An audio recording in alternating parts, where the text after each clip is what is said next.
حمیدالله 5 سیر څو ونشاوه یاره 15 کیلو غوښې به یې هغه مخکې پیلې غوښې پیسې راوړه بیا دا اوس یې نه ورکوم درکړم یاره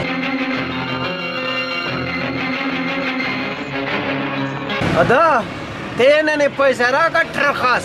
واته وایي زه زما برادري ته غوښ مه ورکوه بل ور دلته نه مه راځه دا دوکان ته ورور هغه زه منع کړی ارے خلی نه پهلی ابرې مو نه پیسې دې بھائی هغه مخکې پیلې والا پیسې لا پاتې دي دا رقم یې نه درکوم چې هغه پیسې دې راوړې بیا د دې غوښ ورور اوس نه کېږي ادا یې تیرې سودا ایله ماته زه تیرې صحیح دی بس ته وایې ورکوم انشاءالله ورکوم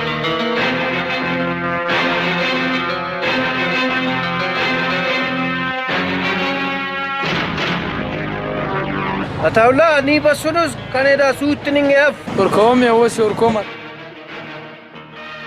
دا د پاسوتی ټکور کې ای بره وي